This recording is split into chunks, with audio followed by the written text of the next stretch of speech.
श्री राघवेंद्र कुमार सिंह जी का स्वागत करेंगे मनोज तिवारी जी फिर से एक बार। मनोज जी।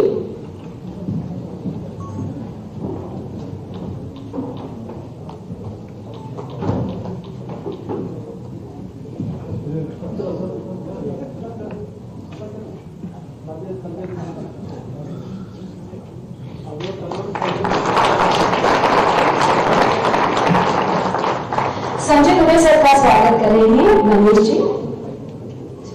धन्यवाद। और स्टेज पे जो हमारे गणमान्य व्यक्ति यहाँ पे और जो उपस्थित हैं, आदित्य प्रताप सिंह, रोहित दीक्षित जी, आप सभी का मंच पे बहुत बहुत स्वागत।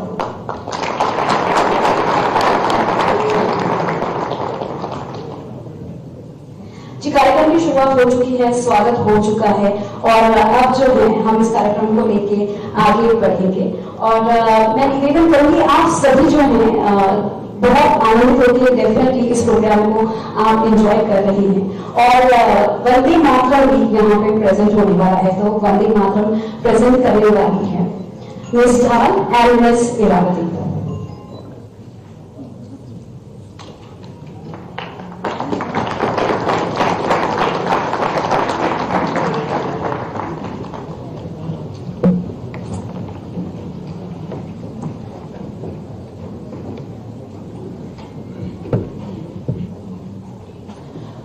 Hello and welcome everyone. CM ji का बहुत बहुत स्वागत अगेन। एंड हमारा कोई भी कार्यक्रम, हम कहीं भी रहें, किसी भी देश में रहें, अपनी भारत माता से जुड़े हुए हैं। तो हमारा कोई भी कार्यक्रम वंदे मातरम और अपनी भारत माता को याद किए बिना शुरू नहीं हो सकता। So can we have the track please.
खूबसूरत प्रस्तुति रही श्वेता ठाकुर और हीरावती से। अब एक मध्य प्रदेश में एरिया हम आपको दिखाने वाले हैं, इसमें निवेश की कितनी संभावनाएं हैं ये आप सभी जान पाएंगे। महिवेश,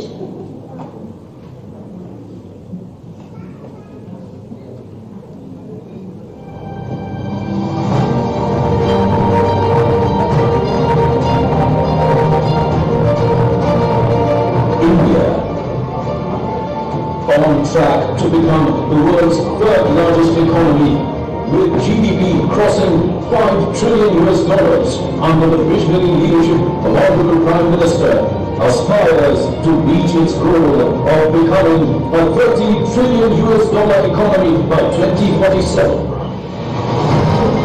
The state of Madhya Pradesh has taken a lead in fulfilling its own vision of Viksit Bharat by 2047. While also accomplishing Chief Minister's vision of Viksit Madhya Pradesh.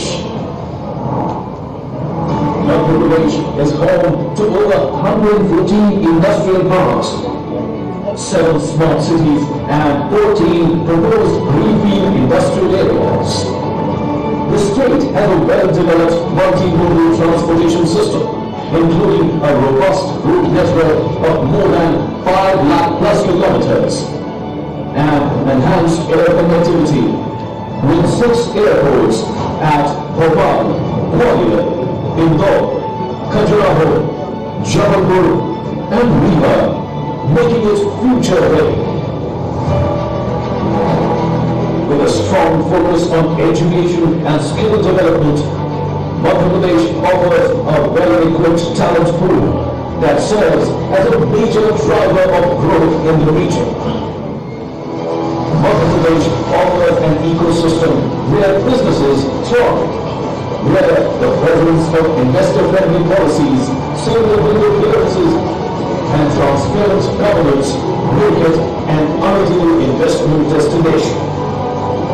These efforts aim to create employment opportunities, enhance quality of life, and significantly contribute to India's economic growth, aligning with the vision of Viksit Bharat, Viksit Madhya Pradesh. Painting a canvas of progress and economic expansion, we are doubling our efforts with regional industry conclaves being organized to ensure balanced and equitable growth across the state. That's Madhya Pradesh, the future-ready state. Be a part of shaping the future.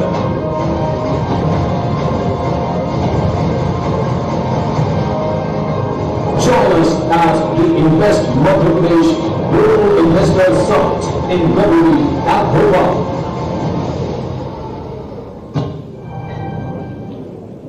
जोरदार तालियां जाएगा। Investment के लिए कितनी opportunities हैं हमें इस clip के द्वारा पता चली है। हम डायस्पोरा के जितने भी यहाँ पे गणमान्य व्यक्ति उपस्थित हैं, हम सबसे प्रार्थना करेंगे कि जरूर मध्य प्रदेश में इन्वेस्ट करके चले। अब मैं श्री राजेश अग्रवाल जी से निवेदन करूंगी कि यहाँ पे आए और उपस्थित क्राउड को और सीएम सर को जरूर एड्रेस करें। राजेश अग्रवाल जी।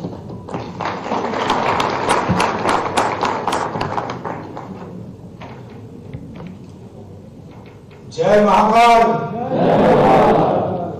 जय राम।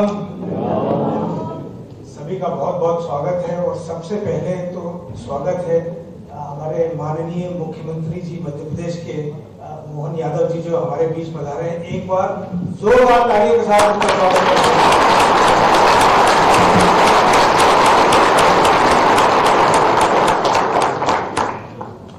आप सभी के बीच एक बार फिर आके मुझे बहुत अच्छा लग रहा है। यहाँ पर मैं देख रहा हूँ कई लोगों से मुलाकात हुई कार्यक्रम में आने से पहले। लोग दूर दूर से आए हैं, लंदन के अलग अलग एरिया से आए हैं, लंदन के बाहर से लोग आए हैं। मैं जानना चाहता हूँ यहाँ कोई स्कॉटलैंड से है? कोवेंट्री से आए हैं दूर से। और कहाँ कोई लंदन के बाहर से कौन है यहाँ? और कैम्ब्रिज, ऑर्पिंगटन, वॉकिंगहम और बर्मिंघम और लीड्स।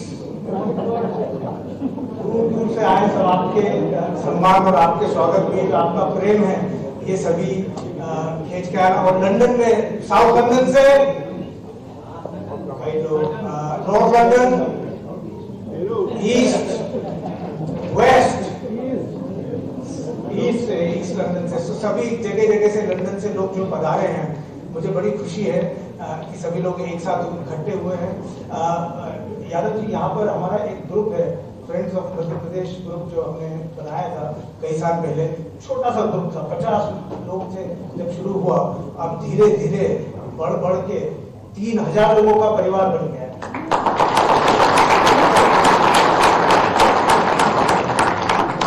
और यहाँ पे हमारे रोहित दीक्षित जी जो मंच पर साथी बैठे हैं, ये उसमें बहुत महत्वपूर्ण भूमिका निभाते हैं। और सभी लोगों का जो प्रेम है वो एक साथ लेके आया। कभी कभी पोहे जलेबी की पार्टी होती है, कभी कभी दाल बाफले की पार्टी होती है।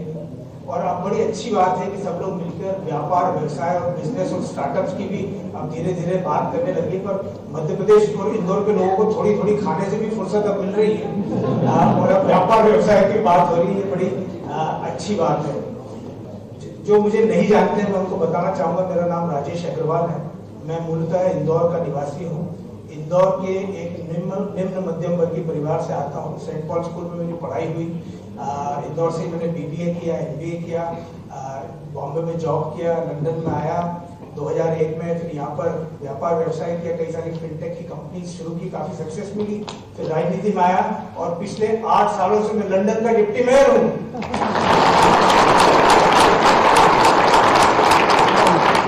लोग मुझसे कहते, बड़े आश्चर्य की बात है, कमाल की कहानी है कि एक इंदौर की गलियों से कोई निकला और लंदन का डिप्टी मेयर बन गया। मैंने उनसे कहा, ये कोई इतने कमाल की बात नहीं है, आप भारत जाके देखो, एक चाय वाला दुनिया के सबसे बड़े लोकतंत्र का प्रधानमंत्री बन गया। भारत के लोगों में इतनी प्रतिभा है कि कुछ भी असंभव नहीं है।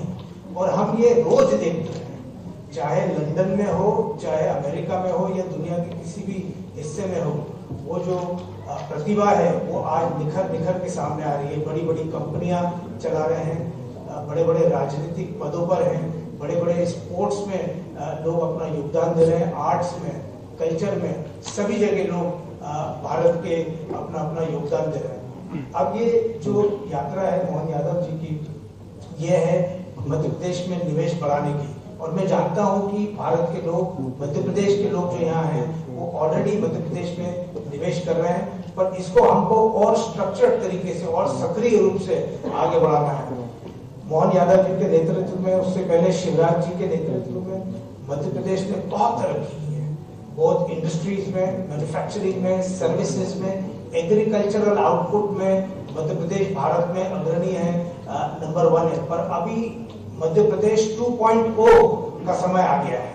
अभी मध्य प्रदेश एक नया मध्य प्रदेश बन रहा है और जो मैन्युफैक्चरिंग में अपॉर्चुनिटीज हैं और कई अलग अलग सेक्टर्स में, जिसमें मोहन यादव जी बात करेंगे अलग अलग इन्वेस्टर से कल, उसमें बहुत अपॉर्चुनिटीज हैं। तो मैं आप सभी से बोलूंगा कि जहां भी मौका हो वहां इन्वेस्ट करें, मध्य प्रदेश का आप नाम आगे बढ़ाएं। यहाँ पर विक्रम दोरायस्वामी जी हैं, हमारे इंडिया के हाई कमिश्नर। पर आप सभी एक तरीके से राष्ट्र के दूत हैं और मध्य प्रदेश के दूत हैं, और आप सबका रोल यहाँ पर बहुत इम्पोर्टेंट है मध्य प्रदेश की मार्केटिंग में, ब्रांडिंग में और मध्य प्रदेश को रिप्रेजेंट करने में। जैसे प्रधानमंत्री मोदी कहते हैं, एक लिविंग ब्रिज, एक जीवित सेतु की तरह आप और भारत, इंग्लैंड और भारत के बीच में आप एक कड़ी हैं। तो जितना हो सके हम मध्य प्रदेश को और इंग्लैंड को साथ मिलाने की हम कोशिश करें। और मेरी यही कोशिश है, जब डिप्टी मेयर के रूप में मैंने भारत और इंग्लैंड के बीच में बहुत संबंध बढ़ाए। मैं इंचार्ज था लंदन में फॉरेन इन्वेस्टमेंट लाने का। तो मैंने भारत में 3 ऑफिस खोले, दिल्ली में, बेंगलोर में और मुंबई में। और मुझे बड़ा गर्व है इस बात का कि जब मैं डिप्टी मेयर बना था, भारत लंदन में 4था सबसे बड़ा निवेशक था और पिछले साल भारत लंदन में सबसे बड़ा निवेशक बन गया। भारत दुनिया में सबसे तेजी से बढ़ती अर्थव्यवस्था है और भारत का समय आ गया है और अब भारत का उदय और मध्य प्रदेश का उदय होने से कोई नहीं रोक सकता। और आप सब उस सूर्य की किरणें हैं जो दूर दूर तक पहुंच रही है दुनिया के अलग अलग कोने में और उसको जगमगा रही है। तो मेरी बहुत बहुत शुभकामनाएं मुख्यमंत्री जी को और आप सभी को भी। और मैं चाहता हूं कि उनकी ये यात्रा अगले 2 दिन 3 दिन है और फिर उसके बाद भी वो कहीं और जा रहे हैं, वो बहुत सक्सेसफुल हो और ज़्यादा से ज़्यादा वो व्यापार और निवेश को बढ़ाए दोनों देशों के बीच में। बहुत बहुत धन्यवाद।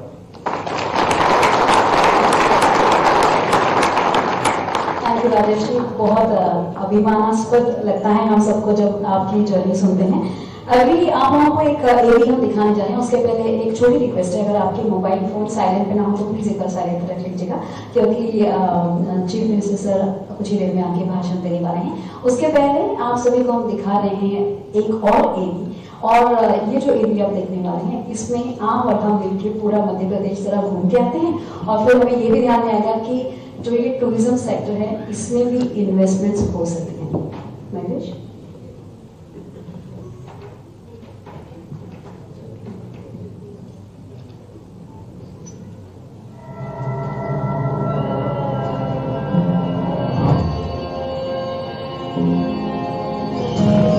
When organized to a day of play, nature's abode is where I want to be.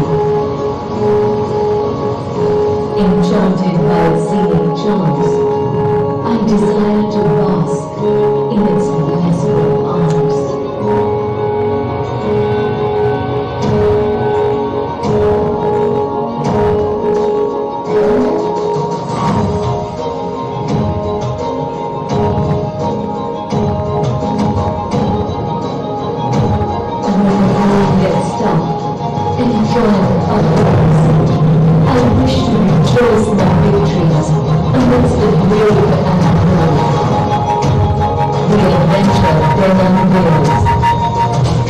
Courageous roads and soaring homes, I bow down and fear.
Passion and pleasure.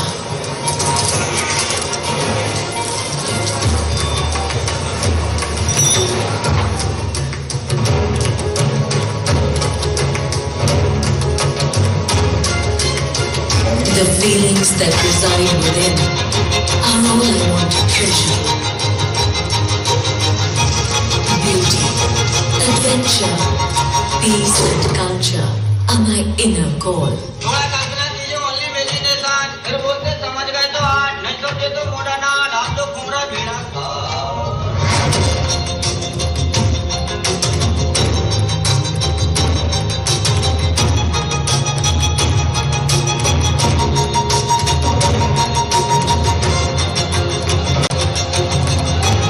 I am the heart and I desire it all.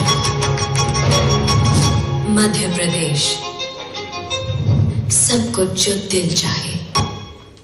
Beautiful.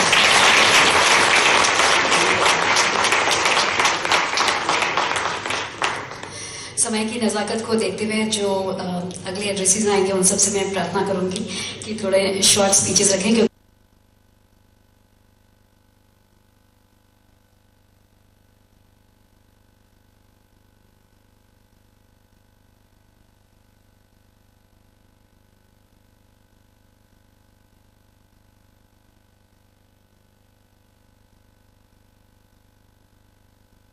प्रार्थना करूंगी कि थोड़े short speeches रखें क्योंकि हम CM sir को सुनने के लिए बहुत उत्सुक हैं सारे। राजेश राजोरा जी, आपसे मैं निवेदन करूंगी कि यहाँ पे आए और उपस्थित जनों को एड्रेस करें। मध्य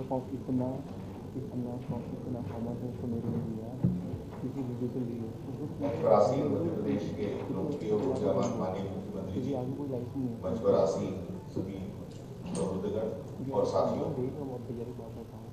मध्य प्रदेश देश का हृदय स्थल है और मध्य प्रदेश विकसित देश के लिए महत्वपूर्ण है।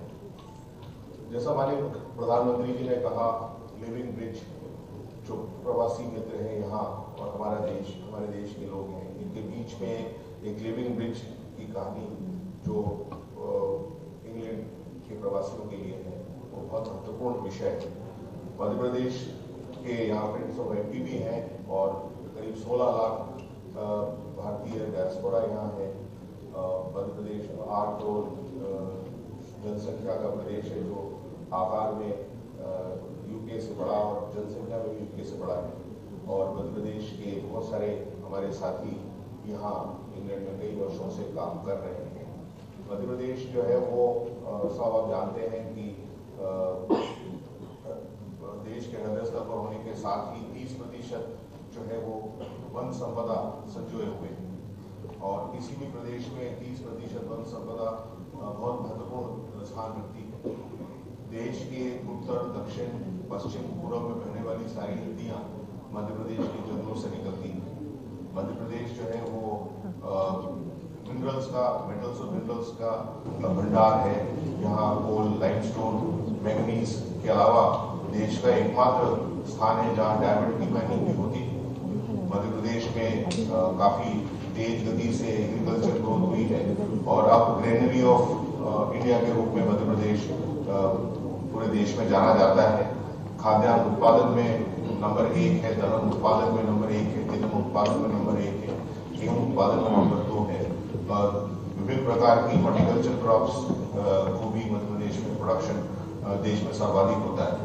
तो ये फूड प्रोसेसिंग के जो है वो रेवेन्यूज खड़े होते हैं मध्य प्रदेश टूरिज्म में बहुत महत्वपूर्ण स्थान रखता है। आपने अपने टीवी प्रेजेंटेशन में भी देखा कि मध्य प्रदेश में न सिर्फ फॉरेस्ट में, नेशनल पार्क्स में, सेंचुरीज में, सांस्कृतिक विरासत में, धार्मिक स्थलों में, इन सब के टूरिज्म की अपार संभावनाएं जिनके लिए मध्य प्रदेश जो है वो आने वाले वर्षों में भारत के जितने भी प्रवासी हैं और जितने भी टूरिस्ट हैं उनके लिए महत्वपूर्ण स्थान रखेगा। मध्य प्रदेश में सोलर और रिन्यूएबल एनर्जी के भी बहुत तेजी से काम हुए हैं और उसमें भी बहुत सारे एवेन्यूज हैं। मोटर व्हीकल में भी मध्य प्रदेश प्रोडक्शन में नॉन कार जो मोटर व्हीकल्स हैं उसमें सर्वोच्च स्थान रखता है। मध्य प्रदेश के विभिन्न औद्योगिक क्षेत्रों के बारे में आपने देखा, मध्य प्रदेश की औद्योगिक नीतियों के बारे में माननीय मुख्यमंत्री जी प्रकाश डालेंगे। मध्य प्रदेश में निवेश की अपार संभावनाएं, इन्हीं संभावनाओं को संजोने के लिए, संवारने के लिए विकास की विरासत की भी के सिद्धांत पर काम करने वाले हमारे माननीय मुख्यमंत्री जी आपको संबोधित करेंगे। मैं अपना ज्यादा समय नहीं लूंगा। हम सब लोग माननीय मुख्यमंत्री जी को सुनने के लिए एकत्रित हुए हैं यहाँ पर। आप सबने मुझे बोलने का अवसर दिया, उसके लिए बहुत बहुत धन्यवाद।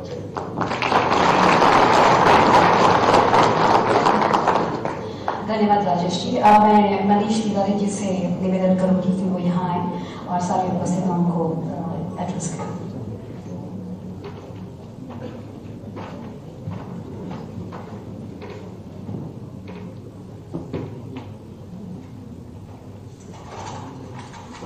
Dear friends, माननीय मुख्यमंत्री fellow Indians from the state of Madhya Pradesh, diaspora members, parliamentarians, and the French delegation from India who we have here with us today. मैं कॉन्शियस हूँ कि चीफ मिनिस्टर और मेरे बीच में ज़्यादा समय व्यतीत नहीं होना चाहिए, आप सब उनको ही सुनने के लिए आए हैं, पर मैं कुछ बातें कहना चाहता हूँ। जब मैं इस कंट्री में नया था, मैंने was new to this country, तब बहुत सारे ऑर्गेनाइजेशंस थे, मोस्टली गुजराती, पंजाबी, कुछ साउथ से भी, और कभी कभी मुझे इन्विटेशन मिलता था, मैं वहाँ पे जाता था, तो एक दिल में एक कसक होती थी कि काश मध्य प्रदेश के बारे में भी कोई ऑर्गेनाइजेशन होता, कुछ यूनियन होता, जहाँ पे हम उसी भाषा में बात कर पाते। और कुछ सालों के बाद कुछ ऐसा सहयोग बना कि मुझे एक मौका मिला, Rajesh ji was instrumental in that. तो हमने फ्रेंड्स ऑफ एमपी क्रिएट किया with the help of high commission, और thousands of people like us जो यहाँ पे आज भी हैं और बढ़ते ही जा रहे हैं, उनको वॉइस देने का एक मौका मिला। ये छोटी सी बात लगती है, लेकिन इतनी छोटी नहीं है, क्योंकि सोशल मीडिया के जमाने में, आज के जमाने में हम सबको वॉइस चाहिए, और जो दिखता है वो दिखता है। तो आपको पता ही, आम इन मार्केटिंग तो मुझे वो बिल्कुल अंदाज है कि जो हमारी आइडेंटिटी है वो कितनी इंपॉर्टेंट है। So my friends, Madhya Pradesh जो है, वहां पे सिर्फ मध्य प्रदेश के लोग नहीं होते, वो सारे इंडिया के लोग आके बसते हैं, कोने कोने से लोग आके बसते हैं और मध्य प्रदेश के हो जाते हैं। यही एक खूबसूरत बात है मध्य प्रदेश की। It's like the heart of India, India का दिल है, और जब वो बाहर जाते हैं तो उनके अंदर वो मध्य प्रदेश की आइडेंटिटी होती है, और सिर्फ वो पूरी इंडिया की आइडेंटिटी भी लेके चलते हैं, वो रिप्रेजेंटेशन होते हैं, इंडिया का एक माइक्रोकॉस्म होता है। सो दैट्स व्हाई आई से मध्य प्रदेश दिल of India. Looking at all the friends assembled here, मैं कुछ बातें कहना चाहता हूँ कि तकरीबन 2021 और 2024 के बीच में यहाँ पे क्या हुआ है। पोस्ट ब्रेक्सिट कोविड के बाद तकरीबन 531,000 people have made UK their home from India. तो आपने नंबर बोला राजा साहब, तो आपने जो नंबर बोला वो बढ़ गया है। So that was 1.8 million before the census and now it stands at close to 2.3+ million. और इस 531,000 people who have come here, ये सारे इंडिया से आए हैं, पर तकरीबन उसमें से 70,000 लोग मध्य प्रदेश से भी आए हैं। तो ये एक फैक्ट है, और ये सारे लोग डॉक्टर्स हैं, आईटी में हैं, एजुकेशन सेक्टर में, सारे इंपॉर्टेंट सेक्टर्स में हैं। राजेश जी तो डिप्टी मेयर हैं, पर अब ये बताना चाहता हूँ कि निखिल राठी जो एफएसए के चेयर हैं, जो यहाँ की बैंकिंग प्रणाली को चलाते हैं, वो भी इंदौर से ही है और हमारे स्टेट के हैं। तो ये हमारे लिए गर्व की बात है। It is reflective of the global aspirations of the state and its young people. हम global हैं, and now we are here to conquer the whole world, starting with London. So friends, जो here from everywhere, from London, from Glasgow, जैसे राजेश जी ने बोला, from east, from west, and you're very welcome here. I just want to say one more thing, which is about the tourism in the state. I've lived there, I've seen different parts, चाहे वो पचमढ़ी हो, चाहे वो खाना किसली हो, जबलपुर हो या फिर भोपाल हो, I lived in all this places. और ये कहना चाहता हूँ कि उससे खूबसूरत इंडिया में शायद इतनी डाइवर्सिटी और इतना डाइवर्स लैंडस्केप शायद कहीं भी नहीं है। जो टेम्पल्स हैं खजुराहो के, उससे बेटर टेम्पल्स मैंने कहीं और देखे नहीं है, इट्स अ फैक्ट। और जो खाना है उसके बारे में हम काफी बातें कर चुके हैं, तो उसका आज विनायक जी के थ्रू सौजन्य होगा और हमें वो सब कुछ मिलेगा जो हम चाहते हैं। एक और चीज कहना चाहता हूँ, 5 नवंबर को हमने मोदी जी का कैंपेन लॉन्च किया यहाँ पे, चलो इंडिया, जो हमने कभी साथ पे लॉन्च किया ड्यूरिंग वर्ल्ड ट्रैवल मार्च। और माननीय मुख्यमंत्री जी से मैं कहना चाहूंगा कि आप उसको आगे ले जाएं, चलो इंडिया और आओ मध्य प्रदेश और आओ भारत के दिल में। तो ये मेरी उनसे एक विनम्र निवेदन रहेगा। और एक और बात कहना चाहूंगा, क्योंकि मैंने कहीं थोड़ा रिसर्च किया तो मैंने सुना और पढ़ा कि आपने जीएमटी को चैलेंज किया है, एंड वी हैव रिकमेंडेड कि जो ओरिजिनल टाइम सिस्टम है इंदौर जो उज्जैन में था, महाकाल जिसको हम कहते हैं, उसके बारे में आपने उसको प्रोग्रेस करने की बात की है, तो यू आर वेरी वेलकम। शायद उसमें ज्यादा सच्चाई हो, क्योंकि हमारी culture is older than all other cultures we know and we see. So friends, on that note, I would like to be between you and the CM. Jai Hind, Jai Bharat, Jai Mahakal, and long live India and their respect.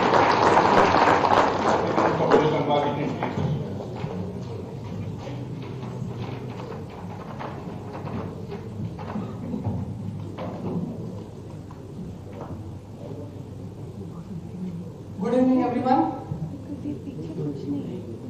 Jai Shri Mahakal. How is the Josh, London? माननीय मुख्यमंत्री जी हमारे साथ है, जोश दुगना होना चाहिए।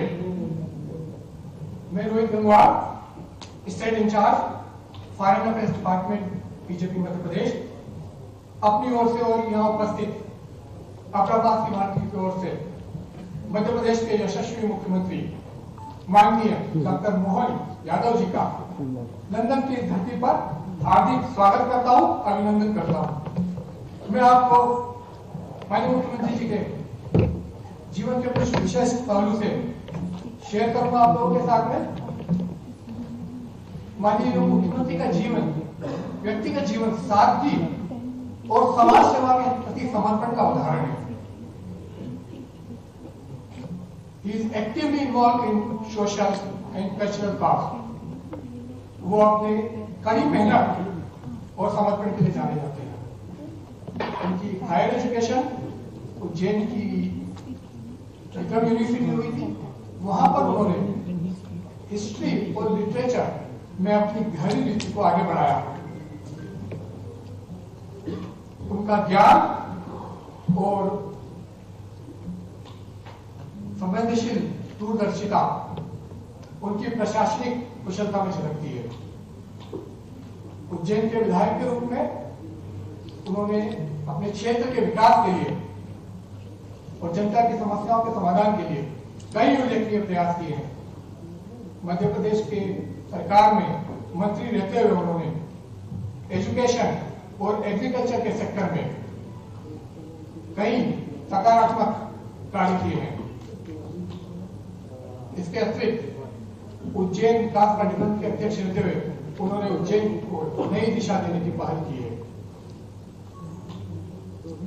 मध्य प्रदेश के मुख्यमंत्री के रूप में आज वो प्रदेश को एक नई ऊंचाइयों पर लेके जा रहे हैं। आज यहाँ उपस्थित इंडियन डायस्पोरा माननीय मुख्यमंत्री के विचारों और अनुभव को सुनने के लिए उत्साहित है।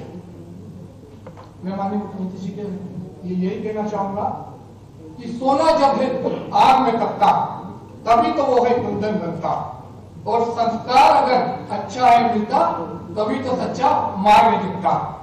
तो ऐसे तब तक कुंदन हुए हमारे संस्कारी मुख्यमंत्री को मैं आमंत्रित करूंगा कि हम सभी को अपना मार्गदर्शन दें। कौन लेडीज एंड जेंटलमैन,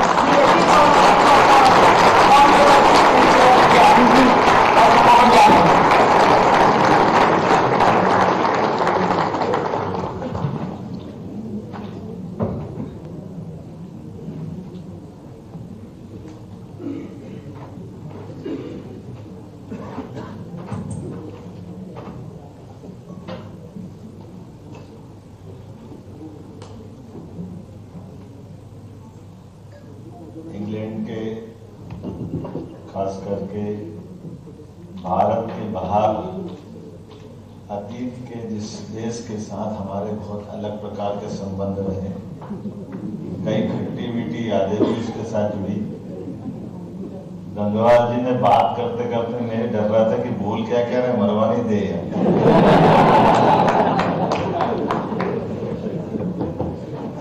मैं पकड़ना चाह रहा था बात को, ये तो मेरे प्रदेश वाले, इनको तो कम से कम सही से पकड़ने, तो बाकी की जगह तो बत्ती देना हो।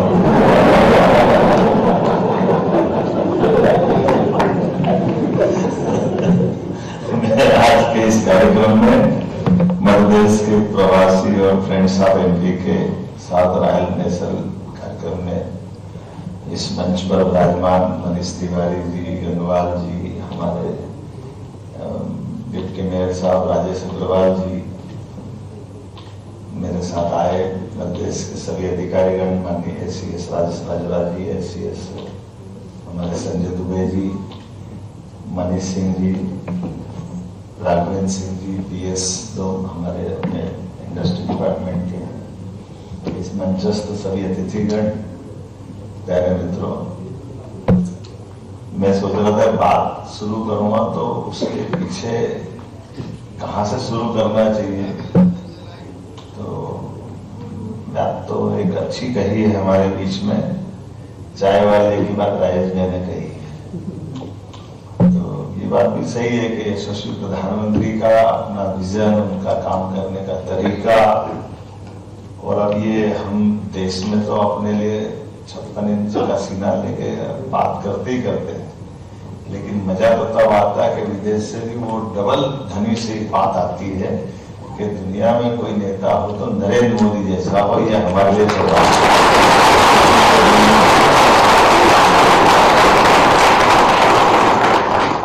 और लोकतंत्र के इस पावन मंदिर के नेता के नाते से दुनिया का सबसे बड़ा देश लोकतंत्र और उसके सबसे बड़ा नेता यशस्वी प्रधानमंत्री नरेंद्र मोदी, और उन्हीं के पद चिन्हों पे चलते हुए पूरा देश अब उनको फॉलो कर रहा है।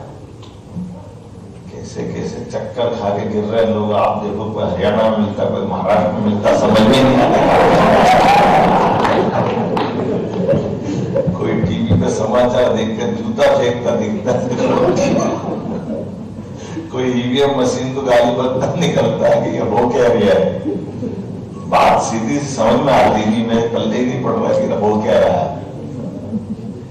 अब इनके भी क्या है, ये भी लोकतंत्र की ताकत है। लोकतंत्र की ताकत में इसके रिजल्ट भी बता देते हैं। अब मशीन को खराब बताए तो कश्मीर को भूल जाए, समझ में नहीं आती, हरियाणा पकड़ रहा है और कश्मीर हाथ से जा रहा है।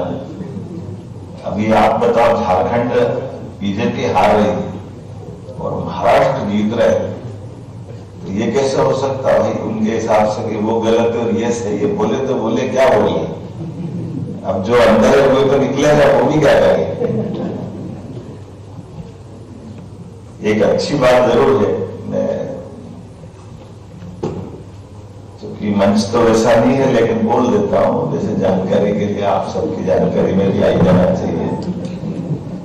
यशस्वी प्रधानमंत्री भारत रत्न अटल बिहारी वाजपेयी जी की उदारता, उनका अपना काम करने का तरीका, उनकी व्यवस्थाओं के आधार पर देश में एक लोकतंत्र की बड़ी मिसाल बनी थी। एक ऐसे अपोजिशन के लीडर जो 50 साल तक लगातार कई पहले प्रधानमंत्री से लगा करके जब तक माननीय अटल जी प्रधानमंत्री नहीं बने तब तक सबके सामने खम ठोकते हुए अपनी निष्ठा, ईमानदारी और प्रतिष्ठा के साथ अपनी पार्टी के 2 सदस्यों के साथ में भी वो सदन में थे, तो 100, 200, 300 सदस्य तक के साथ में भी वो पार्लियामेंट में रहे। तो इसी लोकतंत्र में अगाध निष्ठा रहने वाले, और क्या क्या नहीं सुनना, क्या क्या नहीं झेलना पड़ा, लेकिन उन सारे कष्टों के बावजूद भी, तो मैं अभी हमारे मित्रों से गाड़ी में बात कर रहा था कि ये उनके समय भी गठबंधन की सरकार थी देश को आगे ले जाने के लिए, और उस समय भी लोकतंत्र के लिए ये जो अभी चुनौती इधर है वो चुनौती उधर थी। उस समय कांग्रेस का एक छत्र परचम लहराता था, कोई उनको चुनौती नहीं दे सकता था, तो जितने थे सब इकट्ठे होकर के निपटने के लिए अपना प्लेटफॉर्म माननीय पटेल जी के साथ में बन करके आया। हम सब देखते हैं उस सारी बातों को, तो उतर एक एक करके वो सारे एंगल ध्यान में आते हैं। संयोग ऐसा है कि अटल जी ने भी निभाया सबको, उनके मंत्रिमंडल के साथियों को देखो तो ऐसा लगता है कि सूरज चंद्र एक साथ कैसे रह सकते हैं, लेकिन आप उसमें सब माया भी देखो, ममता भी देखो, जयललिता भी देखो, नीतीश भी देखो, बाला साहब ठाकरे थे, उद्धव तो नहीं थे, और प्रसाद पर्यंत मनोहर थे। सारे के सारे आकाशवाणी के पंचरंगी प्रोग्राम उसी में दिख रहे थे, और सबको लेके चलने की कुव्वत अगर किसी में थी तो स्वर्गीय भारत रत्न अटल बिहारी वाजपेयी जी में थी। अपने देश में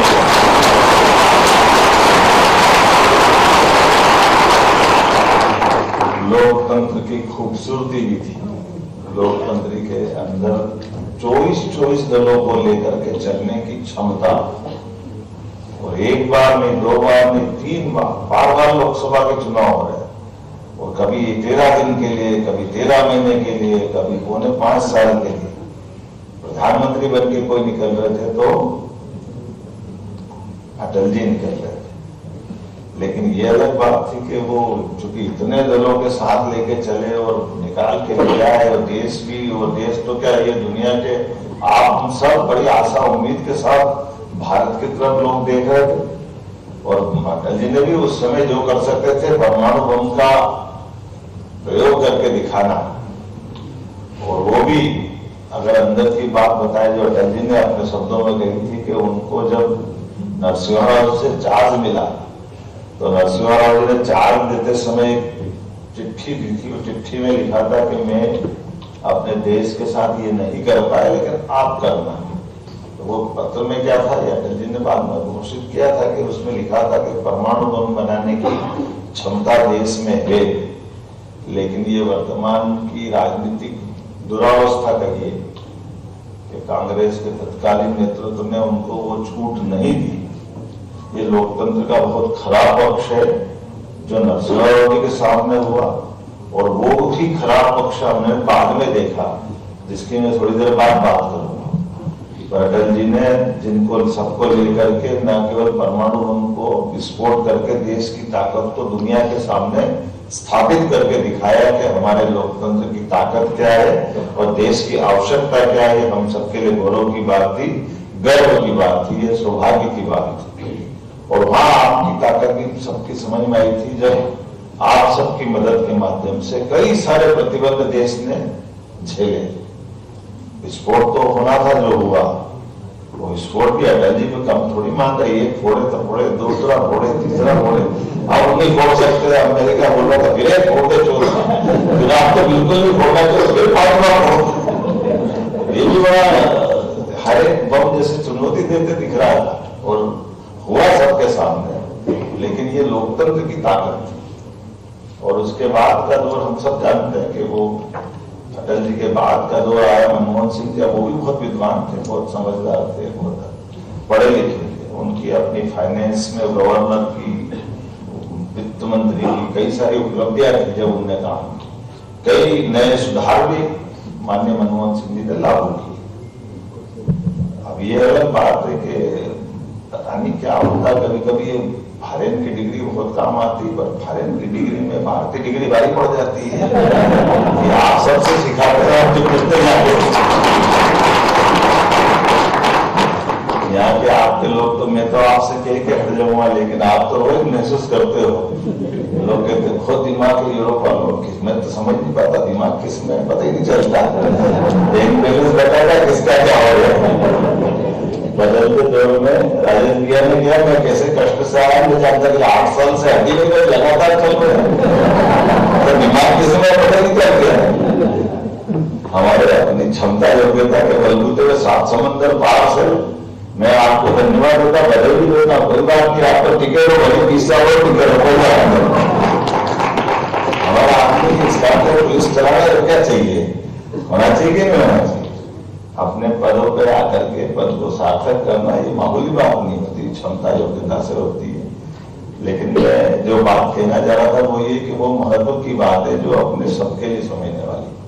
माननीय नरेंद्र मोदी जी ने जो सबसे बड़ा काम किया, जिसके कारण से मैं अपनी बात पे आऊंगा, नरेंद्र मोदी जी ने वित्त मंत्री जैसे प्रधानमंत्री बन गए माननीय मनमोहन सिंह जी, उनने तो सारे फाइनेंस के जानकार होने के बाद, तो जो कांग्रेस के पूर्ववर्ती प्रधानमंत्री स्वर्गीय राजीव गांधी कहते थे कि मैं इस देश से 1 रुपया भेजता हूँ, नीचे 15 पैसे पहुंचते, उनको दर्द था इस बात। उनको बीमारी तो मालूम पड़ गई, लेकिन बीमारी की दवाई नहीं कर पाए, इलाज नहीं कर पाए। उनके दल की सरकार चलती रही, लेकिन चाय वाले ने इलाज कर दिया। नरेंद्र मोदी जी ने डीबीटी के माध्यम से डायरेक्ट बेनिफिट जो पहुंचाया नीचे तक, ये अपना इस दौर का, बदलते दौर का ये यश है। आज हमारे अपने देश के अंदर ये जो लागू हुआ है, ये कई कई देशों के लिए उल्लेखनीय और बड़ा अलग प्रकार का है। यहाँ से अपनी बात चालू होती है कि अब बदलते दौर का, एक चाय वाले को मालूम था कि बिना पैसे का भी खाता खुलता है। ये मनमोहन सिंह जी नहीं समझ पाए कि ऐसा भी कोई खाता खुलता है, जो बैंकिंग के सबसे बड़े जानकार। लेकिन जो अपने ईमानदारी से काम करने वाले व्यक्ति का, उसका हक का चीज उसके पास मिल जाए, अब इसमें क्या कठिन बात। लेकिन आज हम सबके बीच में न केवल सफलता के साथ डिजिटल खातों का उपयोग करते हैं पूरे देश के अंदर पारदर्शिता के आधार पर, और ये मैं केवल उनकी नहीं, जो छोटे छोटे हमारे निवासी उनको लाभ दिला रहे हैं, अब ये नीचे तक बाकी व्यवस्थाओं में भी लागू हो गया। और मुझे इस बात की खुशी है कि हमने मध्यम श्रेणी से लगा करके इंडस्ट्री डिपार्टमेंट में भी जिनको जो सब्सिडी देना वो डायरेक्ट देना चालू कर दी, बीच के सारे हर्डल खत्म कर दिए। हमने कहा कि हमको 2 करोड़ करना, तो उनके खाते में पैसे पहुंच रहे सीधे, क्योंकि जो कमिटमेंट किया वो पूरा होना चाहिए। उसमें गलत क्या है? जो बात कही है वो दिखना भी चाहिए, होना भी चाहिए। और इसीलिए निवेशकों के बीच में जब बात करने के लिए खड़े हैं, तो अपने इस बदलते दौर में, अभी कुछ दिन पहले एक समाचार देखा, तो समाचार में वो ध्यान में आया, पहले पूरे भारत का सोना कहाँ रखते थे?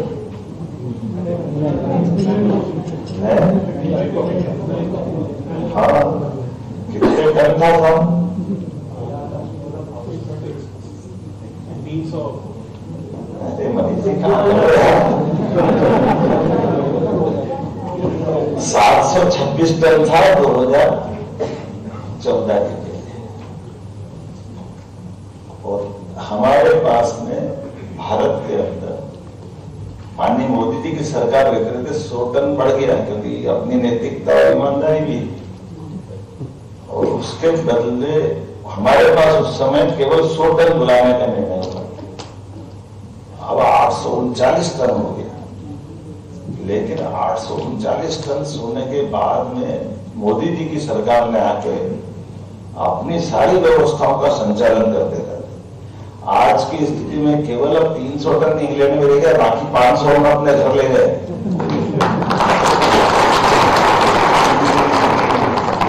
तो ये जो धन ले जाना या सोना ले जाना, ये कोई संकेत दे रहा, आप अगर इसको समझोगे ध्यान में आएगा। बदलते दौर में बदलती वैश्विक व्यवस्थाओं हमारे अपने लोगों को ये संकेत, में कुछ डरा नहीं रहा किसी को, लेकिन कुछ तो है।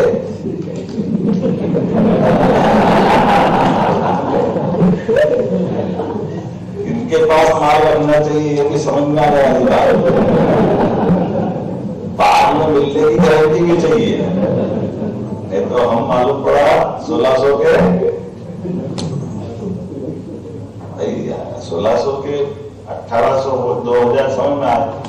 लेकिन कोई भी आदमी अपना घर बार छोड़ करके अगर यहाँ आया है तो अपने व्यापार व्यवसाय को बढ़ाने तो आया ही ना।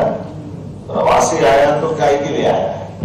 हमारे काम को, हमारी मेहनत की धनराशि को सहेजने के लिए, संभालने के लिए, भविष्य की हमारी चुनौतियों के लिए, आने वाली पीढ़ी के लिए मेहनत कर रहे। अपना घर कौन छोड़ता है? कोई ऐसे छोड़ता है? लेकिन अगर अपना घर छोड़ रहा तो घर छोड़ने में ये गारंटी भी तो रख रहा है कि मेरे अपने द्वारा किए गए काम का प्रतिफल भी मेरे को मिलना चाहिए कि नहीं मिलना चाहिए। तो मैं दान धर्म करने तो नहीं आया अंदर, और आए भी हो तो दान धर्म भी इच्छा से करो ना, लुटाने के लिए थोड़ी करो। दान के समय देने का भाव, हमारा हाथ ऐसे होना चाहिए, ऐसे नहीं हो जाए तो जेब कट गई कैसे हो जाएगा। तो इसमें उसमें बहुत फर्क है।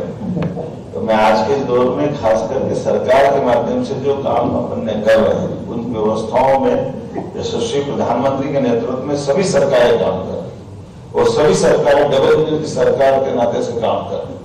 और हमारे लिए, हमने, मुझे इस बात की प्रसन्नता है कि अपने विभाग ने, हर एक विभाग ने, अभी यहाँ जितने हमारे CSI ये तो आई, अभी आपको लघु फिल्म दिखाई होगी, प्रत्येक क्षेत्र में हमने अपने इंफ्रास्ट्रक्चर पे काम किया कि हर नीचे से नीचे तक, गांव से गांव तक सड़कें बनाए, बिजली की पर्याप्त पूर्ति करनी। लैंड में अब छोटे छोटे मसले, जैसे उदाहरण के लिए हमारे अपने टेक्सटाइल के, यहाँ अभी आपके साथ बैठे होंगे, कौन बैठे? प्रतिभा सिंटेक्स, जरा हमारे शिरीष चौधरी जी खड़े हो जाए। आप में से कोई गारमेंट्स का काम करता हो तो मैं बताना चाहूँ, वो गया जमाना जब कपास हमारा कोई ले जाते थे, हम केवल कपास का उत्पादन करते थे। ये मूलतः गुजरात के हैं, है ना शिरीष जी? अभी उज्जैन में 4 महीने पहले हमने एक फैक्ट्री का लोकार्पण कराया मेरी अपने क्षेत्र में। आप बताइए, प्रति लेबर 5000 रुपया महीना इंसेंटिव सरकार देगी। कपड़ा ये बनाएंगे, बेचेंगे, ये लाभ ये कमाएंगे, लेकिन रोजगार परत उद्योग है। इसलिए सरकार इनकी फैक्ट्री में काम करने वाले लेबर का बाकी का पैसा ये देंगे, लेकिन 5000 रुपया 10 साल तक हम कमिटमेंट करके दे रहे हैं।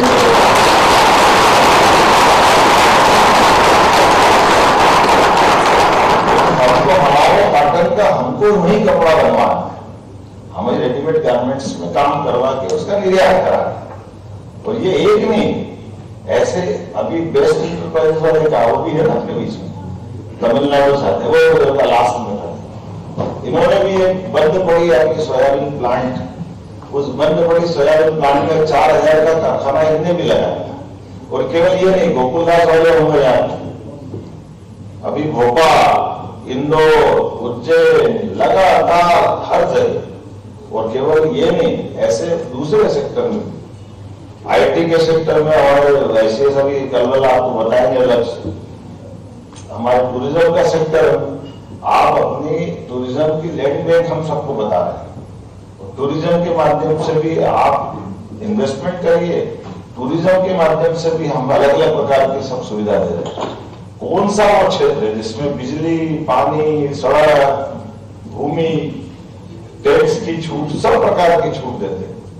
क्योंकि कुल मिलाकर के बदलते दौर में हमारे अपने मध्य प्रदेश के अंदर जो अभी उद्योग व्यापार के लिए अनुकूलता बन गई, दिन दूनी रात चौगुनी, तो इसीलिए हमने पद्धति चालू की कि पहले केवल इंदौर में इन्वेस्टमेंट होता था। अभी इंदौर तो अपना है ही, कि इंदौर के मेरे मित्र में अब क्या हुआ कि मैंने अलग अलग सबके प्रभार बांटे, तो प्रभार बांटे सब जिलों को अलग अलग दिया। इंदौर को मैंने अपने पास रख लिया। लोग कह रहे मेरे को प्रभारी मंत्री, मैंने प्रभारी नहीं हुई। मेरे मकान में 5 कमरे किराया दे रहे, 4 में रह गया, 1 बच गया तो मैं किराएदार थोड़ी हो गया।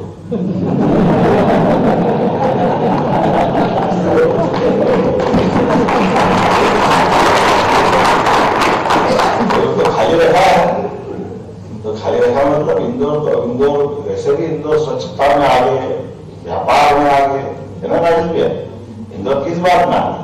तो मैं ऐसे एक पत्रकार से इंटरव्यू दिया, उसने कहा भैया देखो इंदौर स्वच्छता में आगे, व्यापार व्यवसाय में आगे, आबादी में आगे, दूसरे सारे काम धंधों में आगे, कला में, संगीत में, साहित्य में, सब में आगे।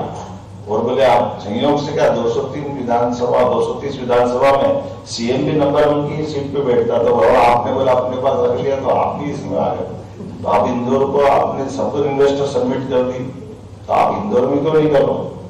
तो मैंने कहा इंदौर में नहीं कर रहा मतलब? बोले इंदौर सब में आ गए। तो मैंने कहा मेरे को मालूम, इसलिए तो सबको इंदौर बनाना, हमको क्या तकलीफ है? बोले मध्य प्रदेश को इंदौर बनाना है, इंदौर भी मध्य प्रदेश में तो है, तो इंदौर के साथ बाकी चीजों में भी सब क्षेत्रों में चले। इसलिए हमने सभी संभाग केंद्रों पर अपने में से ग्वालियर वाले कौन है, हाथ खड़े करना। अब आप बताओ ग्वालियर के अंदर कोई इन्वेस्टर सबमिट करता था पहले? तो ग्वालियर में भी भाषण दिया, ग्वालियर वाले तो बागी बंदूक आए।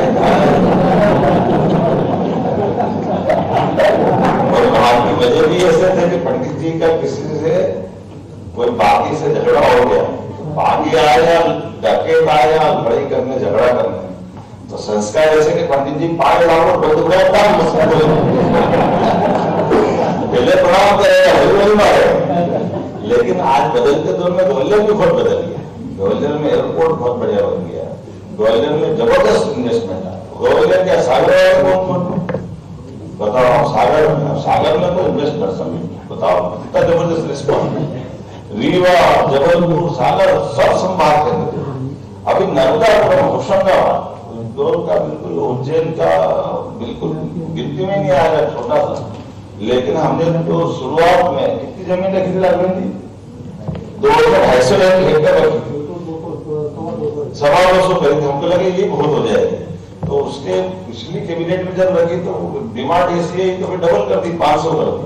और अभी 7 तारीख को हमारी अभी तक इन्वेस्टर समिट होने वाली है, वापस 500 हेक्टेयर फिर रखना पड़ी, जहाँ हमारी अभी मीटिंग नहीं हो रही, उसके पहले 1000 हेक्टेयर की जमीन की डिमांड है। ये ये कॉन्फिडेंस दिखाया। और कोई भी आया किसी भी सेक्टर का अपने आप बताओ, ये बदलते दौर में मैं कुछ बातें बताऊंगा। जैसे उदाहरण के लिए मेडिकल डिवाइस पार्क, अब हमारा मेडिकल डिवाइस पार्क यशस्वी प्रधानमंत्री को धन्यवाद, 4 मेडिकल डिवाइस पार्क बने, उसमें से उज्जैन विक्रम उद्योगपुरी का मेडिकल डिवाइस पार्क सबसे बड़ा था, लेकिन 900 हेक्टेयर का भी वो भी खत्म हो गया, फिर 900 का नया बनाना पड़ रहा है। ये अपना बदलते दौर का उज्जैन, बदलते दौर का प्रदेश। और केवल वहां मेडिकल कॉलेज 2003 तक कुल 5 थे हमारे पास, 5 मेडिकल कॉलेज 55 साल में, 1956 में मध्य प्रदेश बना, 2003-04 तक केवल 5 मेडिकल कॉलेज।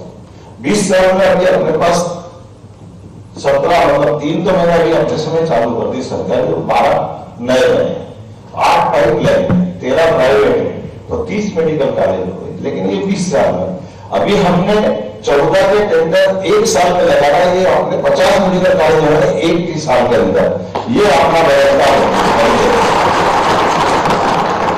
55 प्राइवेट यूनिवर्सिटियां होंगी, 55 एक्सीलेंस कॉलेज, सभी जो नई शिक्षा नीति के बदलते पर माइनिंग के अंदर भारत सरकार ने सबसे पहला पुरस्कार कर दिया।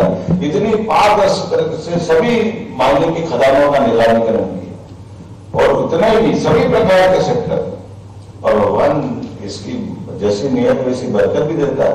अब पन्ना में बाकी मिले तो मिले, लेकिन अब ये 16 भी मिल रहा है, 2-2 माइनिंग की खदानें मिल गई मध्य प्रदेश के।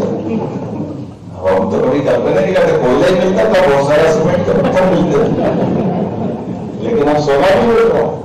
और वो जिधर जो निकालना चाहो, ये जबरदस्त रूप से चारों तरफ से अनुकूलता है। टूरिज्म का सेक्टर अभी आपने देखा तो मेरे को लगा जैसे कुत्ता ऊपर से डर लगता है, देखना भी बचा कर ऊंचा नीचे नहीं हो जाए, लेकिन वाकई में टूरिज्म के सेक्टर में सभी प्रकार की इतनी संभावना है। हमारे भी हमने कहा टूरिज्म का भी सभी, उसमें मेडिकल टूरिज्म भी आ रहा है। मेडिकल टूरिज्म भी अपने आप में बड़ी बात है। लेकिन हमारा भंडारी जी इंदौर में अरविंद मेडिकल कॉलेज उनकी यूनिवर्सिटी मैंने बनी थी, 55 प्राइवेट यूनिवर्सिटी बनी, उसमें से भंडारी जी की। अब मुझे नहीं मालूम कि यहाँ छोटे मोटे ऑपरेशन वगैरह में क्या सब इंश्योरेंस कंपनी लंबा टाइम लेती है, जल्दी इलाज नहीं करती, क्या चक्कर है?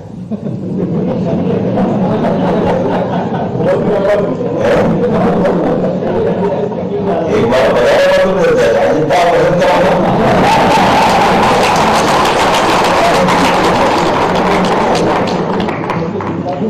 आप और बिल भी आया देखो आने जाने में खर्चा, महाकाल के भगवान के दर्शन लग दर्शनार्थी करे तो भेजेंगे, तो बदलते दौर में कितनी सारी चीजें बदल रही हर जगह। तो कुल मिलाकर के समय की नजाकत समझते हुए आप सबको निमंत्रण इस नाते से भी दे रहा हूं, यहाँ भी कामकाज करो, ये बढ़ाओ, इसको कम करने की जरूरत नहीं है, लेकिन अपने पैसे का सदुपयोग और साथ में आवश्यक सावधानी, इसके लिए जरूरी है कि आप अलग अलग सेक्टर में, बहुत सारे सेक्टर, अभी समय थोड़ा कम पड़ गया, मेरा दूसरे भाषण लंबा हो गया, लेकिन अब टेक्नोलॉजी की दृष्टि से, फार्मास्यूटिकल्स की दृष्टि से, इंजीनियरिंग की दृष्टि से, बहुत सारी चीजों में, कई सारे सेक्टर में आप सबके लिए बड़ी संभावना। मैं बाकी आंकड़े देख रहा था तो मुझे ध्यान में आ रहा था कि हमारे यहाँ 1.9 मिलियन भारतीय यूके में निवास करते हैं, बड़ा आंकड़ा है। और यहाँ तो अभी बड़ी संभावना है कि बड़े पैमाने पर बाहर के लोग आकर निवेश कर। तो हमने भी एक क्रम बनाया, वैसे तो हमने प्रयास ये किया कि हमारा मध्य प्रदेश में निवेश करने वाले लोगों के लिए प्रत्येक संभाग में तो हम कर ही रहे, अब ग्लोबली फरवरी में भोपाल में भी करने वाले, भोपाल में भी पहली बार होगी, सभी संभागों में पहली बार होगी। लेकिन हमने कहा ये करते रहना है, तो अपने प्रदेश के अंदर जो व्यापार व्यवसाय कर रहे हैं, जो ऑलरेडी इंडस्ट्री चला रहा है, उनकी भी सारी कठिनाई समझते हुए वो 1 से 2 करें, उनके लिए भी अवसर दे रहे हैं। उसके बाद मध्य प्रदेश के बाहर के देश के अन्य राज्यों में भी, मैं खुद महाराष्ट्र गया, बंगाल गया, ममता दीदी के यहाँ से भी बड़ा कठिन जाता बंगाल से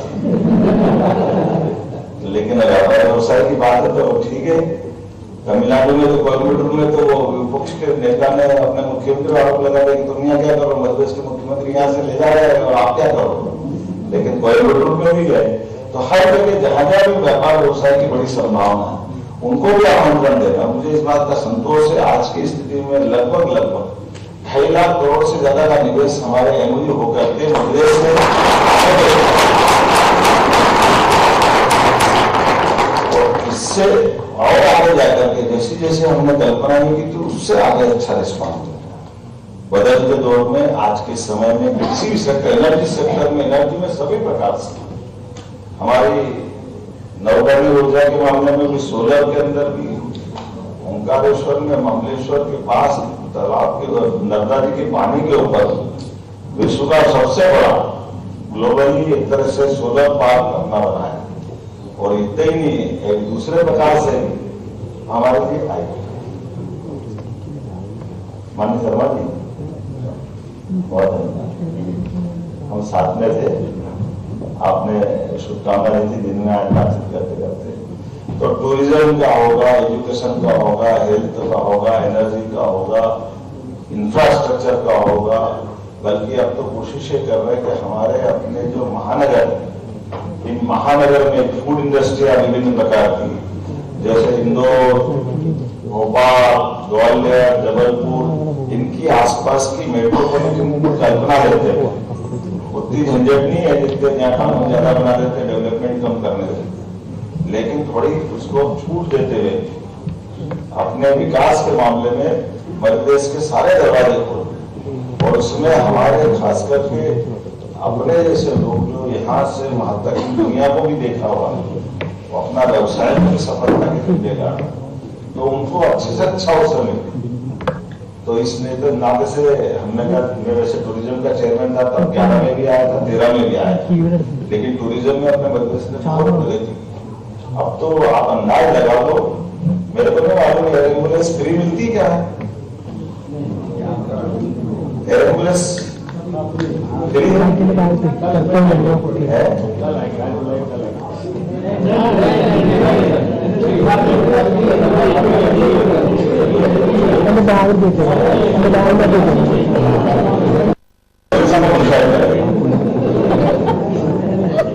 इमरजेंसी डिसाइड करना है कोई तो होगा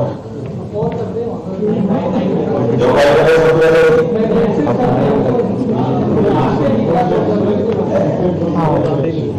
आप बताएंगे। जैसे इमरजेंसी हो तो अपने यहाँ तो सरल है मामला, मध्य प्रदेश में हमने बदलाव किए। बदलाव ये किया कि केवल आयुष्मान कार्ड लिया, और आयुष्मान कार्ड हमने अधिकतम लोगों के बनवाया। और ऐसे में अगर भिंड के हॉस्पिटल में आप भर्ती और उसको लगाकर उसको ग्वालियर पहुंचाना चाहिए, इंदौर, दिल्ली, भोपाल, मुंबई पहुंचाना, अर्जेंसी है, अब इसको इमरजेंसी बोलो क्या, लेकिन उसके लिए अगर पास में हवाई पट्टी है तो विमान जाएगा एम्बुलेंस, और अगर वहां वो नहीं है तो हेलीकॉप्टर जाएगा। ये अपनी सरकार ने निःशुल्क व्यवस्था कर दी पूरे प्रदेश में। हेलीकॉप्टर की जरूरत नहीं, व्यक्ति की जान बचाना ज्यादा जरूरी है, हमारे लिए एक एक आदमी की जान जरूरी। ऐसे पहले हमको मालूम है एम्बुलेंस तो ले जाती है हॉस्पिटल, लेकिन बॉडी अगर कोई कारण से शरीर छूट गया तो बॉडी को पहुंचाने की व्यवस्था नहीं थी। हमने कहा कोई बात नहीं, आप प्रत्येक जगह कॉल करने पर वो गांव तक भी ले जाएगा। ये तो समाचार अपन देखते, कोई ठेले पे, कोई हाथ में, कोई रिक्शे पे ले जाते थे, बड़ा खराब दृश्य लगता था, समाचार सुनते थे। हमने व्यवस्था कर दी, उसके लिए सरकार एम्बुलेंस से बजाय 100 वाहन से उसको घर तक छुड़वा जाएंगे। पूरे प्रदेश में किसी भी ऐसी कोई अवस्था नहीं लाएंगे। हॉस्पिटल अगर खुलेगा तो एक 20 करोड़ का हॉस्पिटल अगर खोलता है तो 20 करोड़ के हॉस्पिटल में 5 करोड़ सरकार उसको अपने तरफ से अनुदान देगी। 100 करोड़ के होटल डालता है तो 100 करोड़ के होटल में अगर वो कन्वेंशन सेंटर है तो 40 करोड़ सरकार माफ करेगी। केवल 60 करोड़ में 100 करोड़ की होटल। ये लगातार हर जगह प्रमोशन करने के लिए उसके पीछे भाव ये है कि हमको आगे बढ़ना है तो हमको हमारी सब प्रकार की सहूलियत दे करके ये सब अनुकूलता बनाने की जरूरत है। इसी प्रकार से फूड इंडस्ट्री की बहुत सारी बातें बता सकता हूँ, लेकिन आज तो आप सबको मिलकर के बात करने का आनंद लेना था तो हमने कहा चलो आपके दर्शन भी करता हूँ और इस अवसर पर व्यापार व्यवसाय की भी थोड़ी जानकारी हो जाए। क्या अलग अलग सत्रों में विस्तार से बात करने का मौका मिलेगा तो मुझे लगता है कि आज का अवसर इतना देना पर्याप्त है। जय श्री माता।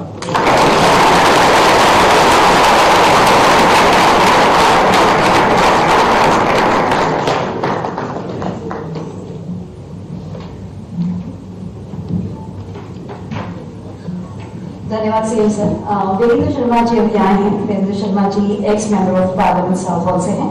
मैं उनसे निवेदन करूंगी कि 2 शब्दों में जो भी आप कहना चाहें इस पूरी सभा के लिए जरूर कहिएगा। Thank you sir.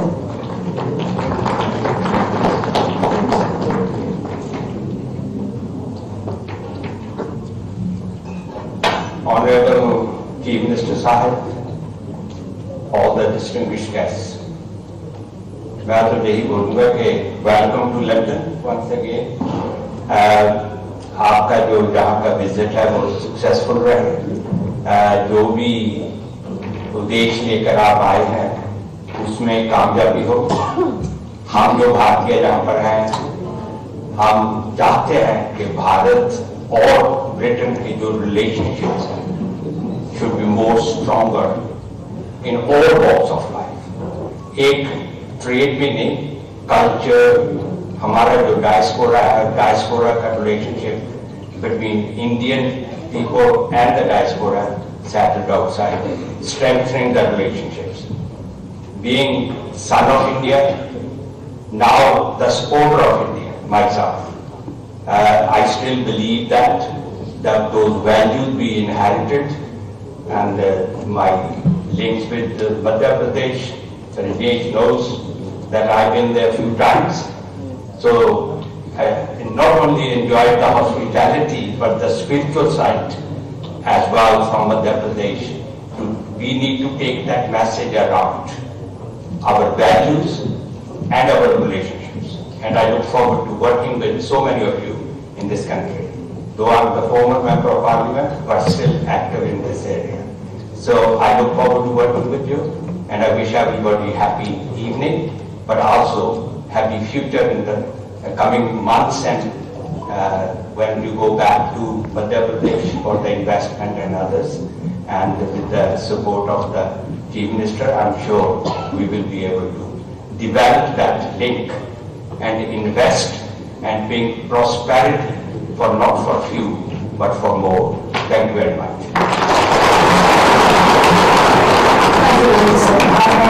Pratap Singh से निवेदन करूंगी कि वो यहाँ पे माइक का और क्लोजिंग रिमार्क्स यहाँ पे दे। Aditya, he is a president of Indian International Students and Alumni Foundation UK. So Aditya ji.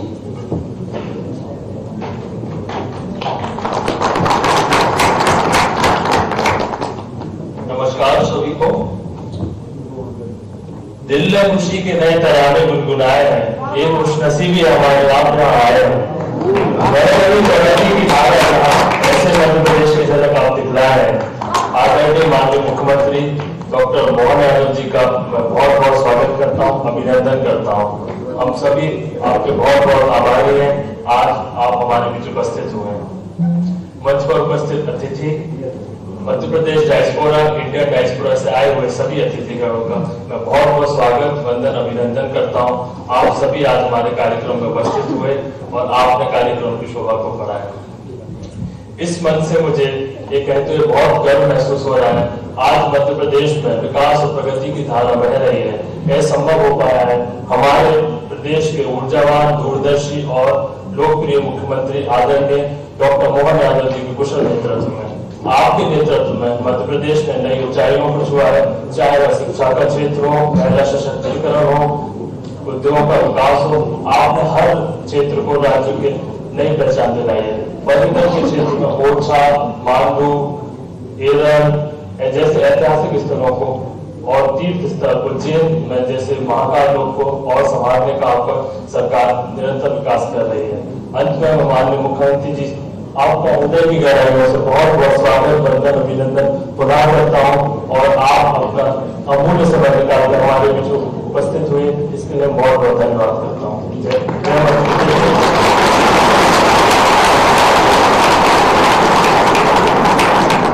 आप सभी का तहे दिल से धन्यवाद, आप सभी यहाँ पे आए और सीएम सर बहुत बहुत धन्यवाद, आपसे मिलने का मौका हम सबको मिला और सारे एमपी वासी यहाँ पे हैं तो एक बार सब मिलकर साथ हो चुके हैं। भारत माता की, भारत माता की।